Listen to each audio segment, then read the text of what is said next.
Yep, Jeff King, the co-director of player personnel for the Chicago Bears. That was a fist pump for those who are listening and not seeing it live. So, Steven, would you like to talk about Jeff King? That was very emotional. I just this is such a different background as a GM candidate. It's super rare that he was never a star player in the NFL, but he played 8 years in the league. And that experience is extremely different in terms of the typical profile that you're getting from a GM candidate. He was a blocking tight end for the most part.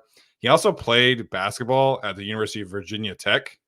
So he did both things. He was kind of a double sport athlete in college, which again is very rare.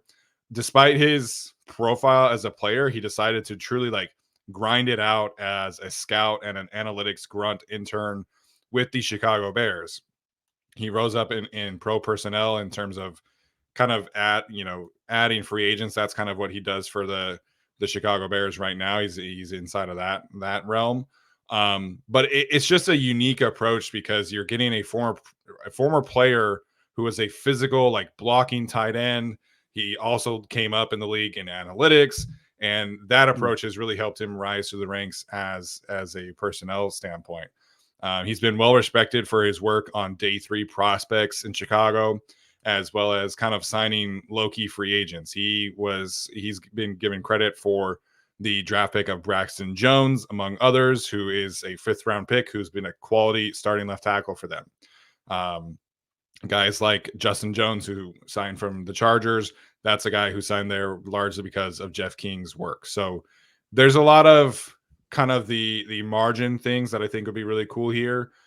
He also was heavily involved with each Bears coach. He had great relationships with John Fox, Vic Fangio, Matt Nagy, as well as Matt Eberflus right now. So he is somebody who kind of tiptoes in between the personnel side and the coaching side and the player side.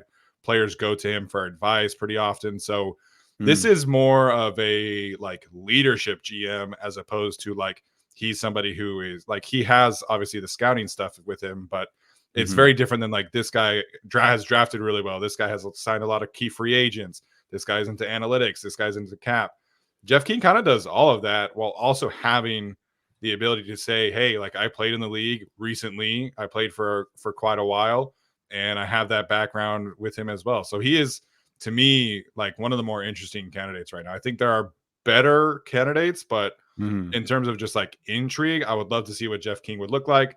I also got retweeted about this from Kyle Long. A bunch of Bears players were fully supportive of Jeff King becoming a potential GM. So he has great relationships in Chicago with the Bears players, with the coaches. The tweet kind of blew up a little bit, and it was just me tweeting how cool the story was. So it just kind of spoke to me a little bit about how valued he is in Chicago.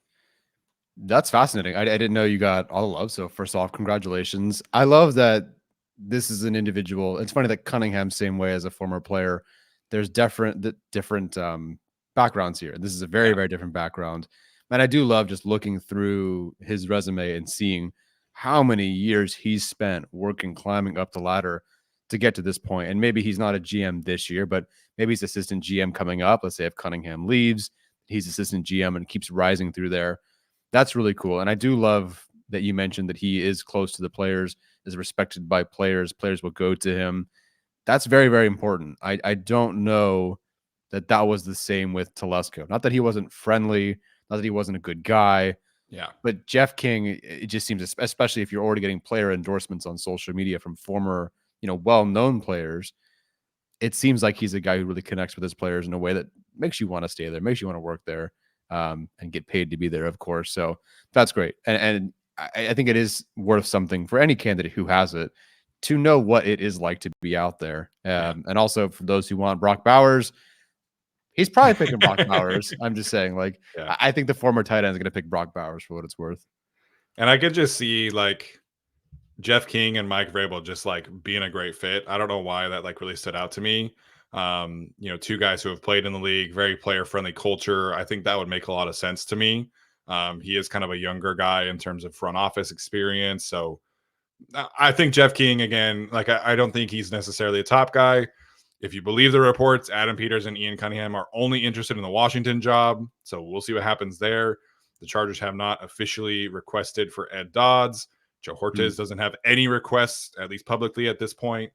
So we'll see what happens. But I think Jeff King is a very different candidate who would be more of a leadership GM kind of guy, as opposed to we're drafting this or whatever the case may be. Not to say that he doesn't have that, but the leadership traits I think are definitely there.